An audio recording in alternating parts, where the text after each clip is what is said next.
नमस्कार। सबसे पहले तो आपका बहुत बहुत स्वागत है हमारे द एच क्लासेस चैनल में। Thank you Hardik. सर आप ये जो हमारा चैनल है बिल्कुल आपके लिए डेडिकेटेड है, इस पे सिर्फ आपके ही वीडियोस डाले जाते हैं। हाँ, मैं देखता हूँ, आई वॉच आज हम इट। देखते यस हैं, यस। बहुत ये तो खुशी हुई मुझे जान के।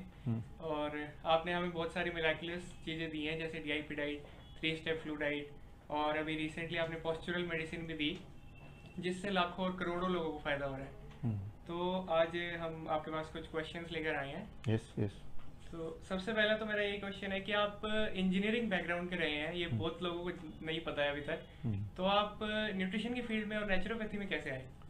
ये सब जुड़े हुए हैं। जैसे ह्यूमन बॉडी है, ये भी एक, इसके अंदर भी कोई ना कोई इंजीनियरिंग है। जी। जो भी चीज़ मूव करती है उसके अंदर कोई ना कोई इंजीनियरिंग होती है। तो ह्यूमन बॉडी भी एक इंजीनियरिंग मशीन ही है, बोलें तो कुदरत का सबसे बेहतरीन मशीन बोल सकते हैं। और जिस तरह से गाड़ी एक मशीन है, उसके लिए इंजीनियर्स काम करते हैं, तो उसमें पेट्रोल भरते हैं। तो हमारे ह्यूमन बॉडी की बात करें तो पेट्रोल की जगह न्यूट्रिशन होगा, है ना। तो और body is a machine and the fuel is the food. तो अभी भी मैं इंजीनियरिंग फील्ड में ही हूँ, लेकिन इस वक्त जो मशीन है that is called human body and the fuel that is called food, जिसे आप नेचुरोपैथी बोल रहे हैं या न्यूट्रिशन बोल रहे हैं, लोग न्यूट्रिशन बोलते हैं। तो सही मायने में अगर देखें, एंड सिंस आपने अभी पॉस्चरल मेडिसिन का जिक्र भी किया, तो पॉस्चरल मेडिसिन में भी तो यही है, आपने देखा लॉ ऑफ ग्रेविटी यूज़ कर रहे हैं, लॉ ऑफ हीट यूज़ कर रहे हैं, कितना प्रेशर उसके बॉडी पे। तो ये प्रेशर है, वेलोसिटी है, हीट है, फोर्स है। ये जो सब्जेक्ट है, आप खुद ही सोच के बताओ, ये मेडिसिन का सब्जेक्ट है या इंजीनियरिंग का सब्जेक्ट है? ये इंजीनियरिंग का सब्जेक्ट है। अभी भी जो हम बैठे हैं, तो एक प्रेशर नीचे काम कर रहा है, हमारे ग्रेविटेशन पुल, एक प्रेशर ऊपर काम कर रहा है, हमारा हार्ट। दोनों का बैलेंस बना हुआ है तो हम जिंदा हैं। जैसे ही बैलेंस बिगड़ जाएगा तो विल डाई। तो ये जो बैलेंस बना रहे हैं और ये जो प्रेशर बना है, ये जो फोर्स दो काम कर रहे हैं, ये मेडिसिन का सब्जेक्ट है नहीं, क्योंकि मेडिसिन में तो ये पढ़ाते नहीं है। हाँ, इंजीनियरिंग में ज़रूर पढ़ाते हैं। तो हमें थोड़ा बहुत इंटरेस्ट था मेडिसिन का, तो हमने पोस्ट ग्रेजुएशन किया डायबिटीज़ में और पीएचडी किया डायबिटीज़ में। और फिर वो मेडिसिन का नॉलेज एंड इंजीनियरिंग का नॉलेज दोनों को कंबाइन कर दिया, ताकि हम सिंपल सोल्यूशन लोगों को ला सकें। एक्चुअली सोल्यूशन है, होता ही है, लेकिन न जाने क्यों इंजीनियरिंग को अलग कर दिया, मेडिसिन को अलग कर दिया। जो इंजीनियरिंग करेगा वो मेडिसिन नहीं पढ़ेगा, जो मेडिसिन करेगा वो इंजीनियरिंग को के बारे में नहीं पता होगा। इसीलिए एक अच्छा डॉक्टर भी अच्छा इलाज करना चाहते हुए भी वो पेशेंट को ठीक नहीं कर पाता। तो we have to combine both of them. It is called medicinal engineering. एक सब्जेक्ट नया शुरू भी किया आईआईटी में। आईआईटी में इस पर रिसर्च भी चल रही है, जिस और उनके कुछ प्रोफेसर हमारे हिम्स हॉस्पिटल से जुड़े भी हुए हैं। तो हो सकता है आने वाले दिनों में दोनों जुड़ जाएं। जी। तो सर, बहुत से लोग जो हैं वो अपने हॉस्पिटल्स को करना चाहते हैं हिम्स में, और कुछ लोग अपनी ज़मीन देना चाहते हैं, लेकिन वो आपसे कांटेक्ट नहीं कर पा रहे हैं। वो मेल भी करते हैं तो उनको रिस्पांस नहीं मिल पाता है। तो इसके लिए आप क्या कहना चाहेंगे, कैसे वो आपसे कांटेक्ट कर सकते हैं? कांटेक्ट करते हैं, और कुछ लोग कांटेक्ट नहीं भी कर पा रहे होंगे, या हम थोड़ा सा, ये आपने देखा अभी बहुत थोड़े से स्टाफ हम लोग, तो bishrup@bishrup.com में जाके लोग कांटेक्ट कर सकते हैं। और हमारा जो फ़ोन नंबर है जिस पे इस तरह के जो कांटेक्ट करना है, दैट इज़ 9650932626, ठीक है ना। तो इस पे जाके आप फ़ोन कर सकते हैं डायरेक्ट। तो एंड वो Rachna, she is directly handling all this, तो वो आप तक एक्सपीडाइट करके पहुंचाएगी। That is one thing. दूसरा, हमने डीआईपी डाइट है, पॉस्चरल मेडिसिन है, ग्रैड सिस्टम है, फ्लू डाइट है, नाइस प्रोटोकॉल है। हमारे सारे सिस्टम तो आपके चैनल में भी हैं, बाकी जगह भी है। तो हम ये चाहते हैं कि जो भी आप काम कर रहे हैं, जो हॉस्पिटल हैं जहाँ, वो ये अपना लें। अपनाने के लिए आपसे, मुझसे कोई परमिशन लेने की आवश्यकता नहीं है, या उस हॉस्पिटल का नाम हिम्स हो ऐसे भी कोई ज़रूरी नहीं है। आप इसको अपना सकते हैं, कोई भी अपना सकता है, कोई हॉस्पिटल हो, कोई इंडिविजुअल हो, अपना सकता है। हाँ, अगर आप चाहते हैं कि हमारी निगरानी में काम करना है, हमारे साथ मिलके काम करना है, जो कि हम चाहते हैं, तो ज़रूर आपको उसका नाम हिम्स रख दिया, या इस तरह से आपने कुछ सोच लिया, दैट इज़ पॉसिबल।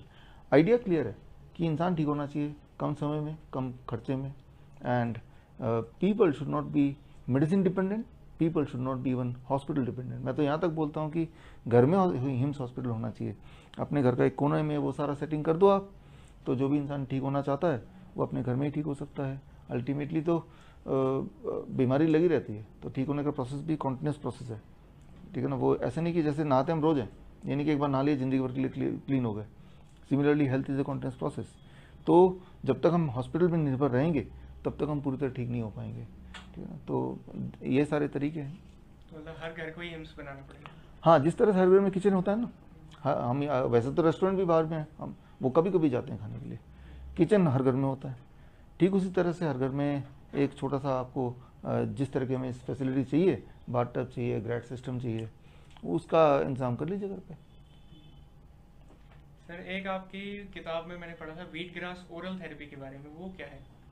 देखिए, जो माउथ की जितनी बीमारियां हैं उसको अगर ठीक करना है तो उसके लिए we call it green blood, गेहूं के ज्वारे के जूस, उसको निकाला और निकाल के उसको मुंह में रखा, और मान लो कहीं पे कोई घाव है तो जब निकाल रहे हैं ना तो उसका जो रेसिड्यू है, फाइबर है, जो कि जूस में अलग कर लेते हो जाता है अपने आप ही, जूसर अलग कर देता है, उसको ही डिप किया, जैसे कि हम रुई को डिप करते हैं पानी में या दवाई में, और दवाई क्या है, व्हीट ग्रास का जूस, और उसकी रुई की जगह कौन ले रहा है, वो फाइबर लेके जहाँ पे दिक्कत है वहाँ पे अपने लगा दिया, छोड़ दिया आधे घंटे के लिए। ऐसा दिन में 2-3 बार किया तो हीलिंग फास्ट हो जाएगी। ठीक है ना। तो या व्हीट ग्रास के जूस का आपने कुल्ला किया, ये मुंह में रखा 2-3 मिनट और मुंह में घुमाया उसको, फिर स्पिट कर दिया, तो उससे भी आपको आराम मिलेगा। अगर पूरा इसोफेगस में है तो व्हीट ग्रास भी पीना पड़ेगा, व्हीट ग्रास के जूस को पीना पड़ेगा। तो that we can call it as oral therapy. Mouth की कोई प्रॉब्लम के लिए या तो आप उसको लगाइए, उसके रेसिड्यू को व्हीट ग्रास में जूस में डिप करके फिर लगा दीजिए, या फिर hold the juice in your mouth for 2-3 minutes and then you spit it. Sir आपने कुछ वीडियोस में बताया है कि आप मस्कुलर डिस्ट्रॉफी, HIV एड्स या छोटे बच्चों को जो टाइप 1 डायबिटीज़ हो जाती है, ऐसे लोगों को आप पर्सनली आप ट्रीट करते हैं, तो वो कैसे आपको कॉन्टैक्ट कर सकते हैं? पर्सनली एग्जैक्टली ये है कि जो बहुत सीवियर होते हैं तो हमारे डॉक्टर्स के माध्यम से I come to know about it, फिर थोड़ा पर्सनल सुपरविजन करते हैं। ये पेशेंट डिसाइड नहीं करता है कि किन को पर्सनली कराना है कि नहीं, ये डॉक्टर्स डिसाइड करते हैं, हमारी टीम डिसाइड करती है, हम डिसाइड करते हैं, क्योंकि हमारे पास MBBS MD डॉक्टर्स हैं, होम्योपैथिक डॉक्टर हैं, आयुर्वेदिक डॉक्टर हैं, नेचुरोपैथी डॉक्टर हैं, फिर BPT जिसे बोलते हैं वो हैं, हर तरह के एक्सपर्ट साइंटिस्ट हैं। तो कौन से पेशेंट को किन तरह की जरूरत पड़ेगी depends from patient to patient. तो कई बार हमारे और सीनियर डॉक्टर्स हैं विदेश में, उनकी भी ज़रूरत पड़ सकती है, डिपेंड करता है कि किस पेशेंट को किस तरह की सपोर्ट की ज़रूरत है। तो this is how we do it. Thank you sir. अब कुछ लोग ऐसे हैं जिनका सर यूरिन पे या टॉयलेट पे कंट्रोल नहीं रहता है, तो उसका क्या कारण होता है और क्या इसका सोल्यूशन है? देखिए, जब हम भगवान हमें बनाता है तो गॉड मेड अस इलास्टिक। जैसे अभी मान लो स्किन ऐसे किया और छोड़ते ही स्किन दोबारा से पहले पोजीशन पे आ गया, लेकिन जो लोग थोड़े ओल्ड एज हैं वो ऐसे करेंगे और 1 मिनट ऐसे पकड़ के फिर छोड़ेंगे तो यहाँ एक निशान पड़ जाएगा ना, फिर धीरे धीरे वो भी वैनिश हो जाएगा। Their body became plastic, our body is still elastic. तो जो यूरिन की प्रॉब्लम आपने बताई उसके लिए भी द ब्लैडर बिकम्स प्लास्टिक, है ना, वो इलास्टिक बन जाएगा तो दोबारा प्रॉब्लम सॉल्व हो जाएगा। इलास्टिक बनने के लिए very simple, if they can be on DIP diet for 3 months, so there is a great chance that it will become elastic, and how they will know, जो सिम्टम चलेगा इसका मतलब ठीक ही हो गया। और सर बालों के बारे में कुछ जानना चाहेंगे कि हेयर फॉल का क्या कारण होता है, और जो वाइट हो जाते हैं बाल उनका क्या कारण होता है, उसको कैसे हम नेचुरली कलर कर सकते हैं, बढ़ा सकते हैं बालों की ग्रोथ को? देखिए, every cell of a body needs the nutrition, जिसमें ऑक्सीजन भी एक पार्ट है, पोल्यूशन ना हो वो एक पार्ट है, diet is a part, stress ना हो वो पार्ट है, स्लीप हो वो पार्ट है। बॉडी के हर सेल को, including your hair, including your nails, everything. अब उनको अगर प्रॉपर नरिशमेंट नहीं मिलेगा तो it can get converted into hair fall जो बोल रहे हैं। इसमें थोड़ा हेरिडिटी का रोल आ जाता है, कुछ लोगों के हेयर जल्दी फॉल करेंगे, कुछ के थोड़े से अलग तरह से हो सकता है। तो हेरिडिटी प्लस जिसमें हम जेनेटिक्स, जिसमें हम ज़्यादा कुछ कर नहीं सकते। ऐसे में जैसे हम कोई गोरा है, कोई काला है, कोई लंबा है, छोटा है, we cannot do much about it, और we cannot do anything about it. तो वो तो एक पार्ट हो गया। किसी के ऑलरेडी थिन हेयर होते हैं, किसी के ऑलरेडी बहुत गहरे हेयर होते हैं, उसके बाद ज़्यादा कुछ कर नहीं सकते। लेकिन जो जैसा भी है वो मेंटेन करने के लिए न्यूट्रिशन का रोल है, जैसे मैंने बताया। अब किसी के बाल ऑलरेडी झड़ रहे हैं तो दोबारा न्यूट्रिशन जब आ जाएगा तो ठीक हो जाएगा, दोबारा ग्रो करता ही है बाल।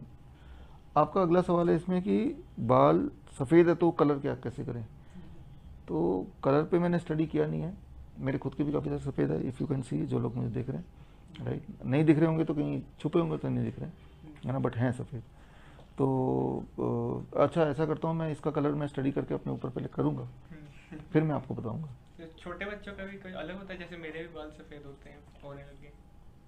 सफ़ेद हो जाते हैं क्योंकि आजकल का जो एनवायरनमेंट है, हर चीज़ में केमिकल है ना, तो उससे हो जाता है।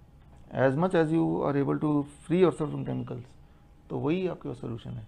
मैं तो बोलता हूँ कलर भी मत लगाओ, कोई भी चीज़ मत लगाओ, डोंट डू एनीथिंग, राइट, कि कलर लगाएंगे एक कोटिंग आ जाएगी तो वो भी नुकसानदेह ही होगा। तो केमिकल कलर तो मत ही लगाना है। अब नेचुरल कलर क्या है, लोग करते भी हैं हीना वगैरह से, तो पहले तो मैं खुद करके देखता हूँ, बिकॉज मेरी आदत है, first I do and then I share.